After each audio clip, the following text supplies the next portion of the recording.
So India into the finals जी। Knockout मुकाबला था, सेमीफाइनल था, न्यूजीलैंड के सामने था, फिर भी इंडिया ने उनको हराया है और बहुत ही कन्विंसिंग हराया है। 70 रन से जीता इंडिया ने इस मुकाबले को और हम लोग फाइनल में पहुंच चुके हैं। अब हम लोग वेट करेंगे कि ऑस्ट्रेलिया आएगा या फिर साउथ अफ्रीका आएगा। मोस्ट प्रोबेबली मुझे लगता है कि ऑस्ट्रेलिया आएगा, बट डोंट नो, कोई भी आ सकता है। साउथ अफ्रीका भी आ सकती है, वो भी अच्छा क्रिकेट खेल के आई है। तो जो भी है, हमें क्या करना है, मुझे तो फाइनल में जाकर बस वेट करना है। जो भी टीम आएगा इंडिया मुझे लगता है हराएगा और इस बार वर्ल्ड कप यहीं रखना है, इंडिया में ही रखना है। तो स्टार्ट करते हैं, लेकिन सबसे पहले प्लीज़ आप लोग को अगर वीडियो अच्छा लगता है तो प्लीज़ लाइक कीजिए, क्योंकि हमारा भी चैनल नया है। तो प्लीज़ इसे सब्सक्राइब करके सपोर्ट कीजिए। मुझे क्रिकेट और मूवीज़ दोनों पसंद है, बहुत ज़्यादा पसंद है। तो मैं इन दोनों ही टॉपिक से वीडियो लाता रहूँगा। तो प्लीज़ चैनल को सब्सक्राइब कीजिए ताकि आपको रेगुलर वीडियोज़ मिलता रहे और मुझे मोटिवेशन मिलता रहे कि मैं इसी तरह की वीडियोज़ बनाता रहूँ। तो बात करेंगे आज के मुकाबले में के बारे में और आगे आने वाले मुकाबले के बारे में कि कल जो मुकाबला है साउथ अफ्रीका वर्सेस ऑस्ट्रेलिया और फाइनल किन के साथ होना है। तो इन सभी चीज़ों पे बात होगी। सबसे पहले आज के मैच के बारे में। इंडिया टॉस जीता और बैटिंग लेता। मैं सच में टॉस जीता बैटिंग लिया, मुझे बहुत खुश था, क्योंकि मैं किसी भी सिचुएशन हो ना, पिच में अगर मांग हो ना बॉलिंग करना, मतलब बॉलिंग पिच है, मतलब कि शुरू में बॉलिंग लेना चाहिए टॉस जीत करके, उस समय भी मेरा दिल करते रहता है कि इंडिया टॉस जीते और बैटिंग ले ले, या फिर अगली टीम टॉस जीते और बैटिंग मिल जाए इंडिया को। बैटिंग हर किसी को पसंद है, बिल्कुल बॉलर इंपॉर्टेंट होते हैं। बॉलर ही आप लोग को टूर्नामेंट जिता करके देती है, लेकिन बैटिंग से लोग ऑब्वियस तो हैं थोड़ा सा। तो बैटिंग आती है इंडिया की और फिर से एक बार ऑन अ मिशन है रोहित शर्मा और ले बल्ला घुमाने लगते हैं। मतलब सच में उनकी बैटिंग, आपको ना पहले ऐसा होता था ना कि अभी स्टार्ट हुआ है 10 ओवर बाद मैच देखना स्टार्ट, ओडीआई का फॉर्मेट ऐसा है, लंबा मैच है, 8-9 घंटे का मैच होता है।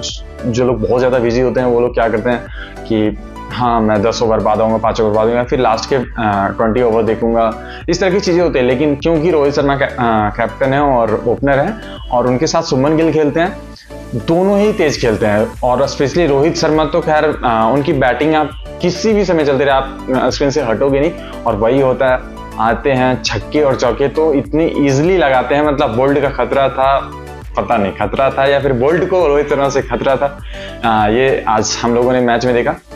इवेंचुअली वो 47 रन पे आई थिंक आउट हो जाते हैं। शायद टीम साउदी ने स्लोअर बॉल डाल करके विकेट लिया उनका। लेकिन फिर आते हैं विराट कोहली और जैसे ही रोहित शर्मा का विकेट गिरता है फिर शुभमन गिल स्टार्ट रहते हैं। आप लोग को पटाखे की आवाज़ आ रही होगी, ये इंडिया जीता है इस समय और लोग बिल्कुल दिवाली के पटाखे नहीं है, ये इंडिया के फाइनल में जाने के लिए पटाखे छोड़ रहे हैं। तो प्लीज़ इसको इग्नोर कीजिएगा। तो फिर आते हैं विराट कोहली और वो अपना टाइम लेते हैं, लेकिन शुभमन गिल वहाँ पर स्टार्ट हो जाते हैं और शुभमन गिल तेज खेलते हैं उस समय और विराट कोहली को टाइम मिल जाता है कि वो अपनी इनिंग को बिल्ड कर पाए और वो अपना समय लेकर के 50 बनाते हैं और फिर 100 तक भी जाते हैं। बीच में शुभमन गिल को थोड़ा सा हीट के कारण तबीयत खराब हो जाती है और वो फील्ड छोड़ करके रिटायर्ड हो जाते हैं। मुझे लग रहा था कि जल्दी वापस आएंगे, 1 विकेट बाद आएंगे, लेकिन 1 विकेट भी बहुत देर बाद है, क्योंकि उसके बाद आते हैं श्रेयस अय्यर। और श्रेयस अय्यर जो मतलब हिटें लगाते हैं, लंबी लंबी हिटें लगाती हैं, स्पिनर को तो आगे बढ़ के लगाते हैं और लंबी हिट लगाती हैं, ऐसे नहीं कि बाउंड्री पे गिरे।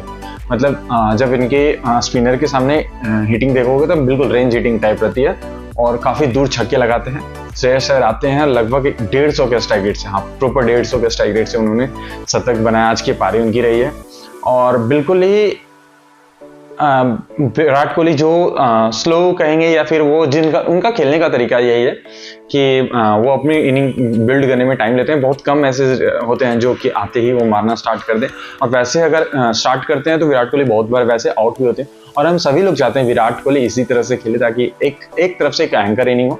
और श्रेयस अय्यर आते हैं, शतक बनाते, तेज शतक होता है और मुझे लगता है वो तेज शतक बहुत जरूरी था, क्योंकि जब डैरेल मिचेल और केविन विलियमसन का पार्टनरशिप हो रहा था, इसके बारे में बाद में बात करूंगा। लेकिन फिर आते हैं राहुल, स्टार्टिंग में थोड़ा सा ओबियस स्ट्रगल करते हैं, लास्ट में लेकिन फिनिशिंग टचेज ऐसे देते हैं। लास्ट ओवर में करीब 15 रन, उसके पहले भी अच्छे खासे रन आते हैं और हम लोग बना लेते हैं 397। मैं सोच रहा था 400-410 जाएगा, लेकिन 397 भी 400 से कम नहीं है सच में। और वो भी सेमीफाइनल जैसे मुकाबले में, नॉकआउट मुकाबले में 397 रन बहुत होते हैं। और मैं उसमें समझ गया था इंडिया जीत जाएगा और वो भी एक तरफा जीतेगा। होता भी यही है, 10 ओवर के अंदर ही 2 विकेट ले लेते हैं शमी, फिर से मतलब शमी टीम से बाहर थे, लेकिन आते के साथ वो विकेट लेना स्टार्ट कर देते हैं। लेकिन फिर केन विलियमसन और डैरेल मिचेल की बहुत ही अच्छी पार्टनरशिप होती है। केन विलियमसन अपना फ्री फ्लोइंग अंदाज दिखाते हैं, डैरेल मिचेल 6 हिटिंग दिखाते हैं, और एक समय के लिए 30 ओवर के बाद आप देखोगे तो बिल्कुल ही इंडिया के बराबर रन पे था, विकेट भी 2 ही थे, और इंडिया के उस समय 1 विकेट थे 30 ओवर के बाद। लेकिन इंडिया ने शुभमन गिल को रिटायर्ड किया था, मतलब शुभमन गिल रिटायर्ड हुए थे, तो इंडिया के भी देखा जाए तो 2 विकेट बाद में आते हैं बैटिंग करने के लिए शुभमन गिल, लेकिन फिर वो फ्री फ्लोइंग नहीं रहता है शुभमन गिल का, तो वो चले जाते हैं। तो यानी 2 विकेट इंडिया के और न्यूजीलैंड के भी 2 विकेट, और रन लगभग बराबर। और न्यूजीलैंड के सामने एक टारगेट दिख रहा था, लास्ट के 20 ओवर हैं, तो ड्यू आने की संभावना है। अच्छा हुआ ड्यू नहीं आया, लेकिन फिर मुझे लग रहा था कि यहाँ से मतलब इनके हाथ में मैच है, लेकिन बैक ऑफ द मैच चल रहा था कि हाँ न्यूजीलैंड यहाँ से जीत जाएगा, सॉरी इंडिया जीत जाएगा, लेकिन न्यूजीलैंड के हाथ में मैच था कि हाँ वो यहाँ से कंट्रोल कर सकता है। लेकिन फिर आता है शमी का वो ओवर जिसमें वो केनी विलियमसन को आउट करते हैं, और फिर उसके बाद आते हैं टॉम लेथम, और उस टॉम लेथम को भी हाँ उसी ओवर में आउट करते हैं। वो मेरे हिसाब से गेम चेंजिंग ओवर था बिल्कुल। मुझे लगता है कि ये ओवर के लिए मैं ऑफ कोर्स शमी को may be man of the match performance मिले, मैं भी man of the match performance किसको मिल रहा है मैं देखा नहीं हूँ, लेकिन इस ओवर के लिए मेरा शमी की तरफ से ज़्यादा झुकाव रहेगा। ऐसे मुझे श्रेयस अय्यर की तरफ मेरा झुकाव ज़्यादा होता। बिल्कुल ये 5 विकेट लेते, 6 विकेट अभी 7 विकेट लिए शमी, कितने विकेट लेते मैं श्रेयस अय्यर को देता, लेकिन क्योंकि यहाँ पे थोड़ा सा ना ऐसा था, बिल्कुल इंडिया जीत रही थी, लेकिन वो पार्टनरशिप की बदौलत ना न्यूजीलैंड मैच में बिल्कुल बना हुआ था, और वहाँ पे 2 विकेट लेना, वहाँ पे 1 विकेट चाहिए था, बस 1 विकेट डैरेल मिचेल का जाता, मैच बिल्कुल खत्म था। केन विलियमसन और टॉम लेथम का विकेट जाता है, एक साइड से विकेट गिरते रहते, फिर डैरेल मिचेल को भी क्रैम्प आते हैं और वो भी थोड़ा सा लड़खाने लगते हैं, उनकी 6 हिटिंग कम जाती है, 1 या 2 छक्के उसके बाद वो लगाते हैं, लेकिन स्ट्राइक रेट घट जाता है डैरेल मिचेल का, और अगले एंड से भी साथ नहीं मिलता। और फिर आता है कुलदीप का 2 रन का ओवर, फिर रिक्वायरमेंट बहुत ज़्यादा होता है, फिर सिराज के 20 रन के एक ओवर आते हैं, और उसके बाद कुलदीप यादव के एक ओवर आता है जो कि 1 विकेट लेते हैं, 4 रन देते हैं, मतलब वो मेकअप करते हैं हर चीज़ को, और शायद वो 20 रन के ओवर के बाद 2 रन का ओवर था। तो इस तरह से कुलदीप यादव का भी विकेट नहीं मिला था लास्ट सेकंड बॉल पे, उनके स्पेल के लास्ट सेकंड बॉल पे विकेट मिला, लेकिन उसके पहले भी विकेट नहीं मिलता तो कुलदीप यादव की बॉलिंग अच्छी थी, उन्होंने बिल्कुल बांध के रखा था। जडेजा ने आज भी विकेट नहीं लिया, लेकिन किफायती गेंदबाजी की और कैचेज अच्छे पकड़े जडेजा ने, कम से कम 4 या 5 कैच गया होगा, 3 या 4 जो भी हो, मैं देखा नहीं हूँ, लेकिन जब भी बॉल जा रहा था लास्ट में हवा में तो वहां पे जडेजा दिख रहे थे, और उनकी वाइफ भी आई थी, उनको भी दिखाया जाता। कैमरामैन आजकल हाँ कैमरामैन बहुत एक्टिव है, मतलब आप देखो ना, शुभमन गिल चौका, रोहित शर्मा चौका लगाते हैं, रितिका उनकी वाइफ को दिखाते हैं, कोहली सेंचुरी लगाते हैं, चौके लगाते हैं, अनुष्का को दिखाया जाता है, केएल राहुल अगर चौके लगाते हैं, अगर आतिया शेट्टी होती है तो आतिया शेट्टी को दिखाया जाएगा, लेकिन जब शुभमन गिल आते हैं और शुभमन गिल चौके लगाते हैं तो सारा अली खान को दिखाया जाता है, सॉरी सारा अली खान नहीं, सारा तेंदुलकर को दिखाया जाता है। सारा अली खान इसलिए आया क्योंकि अभी मैं कॉफी विद करण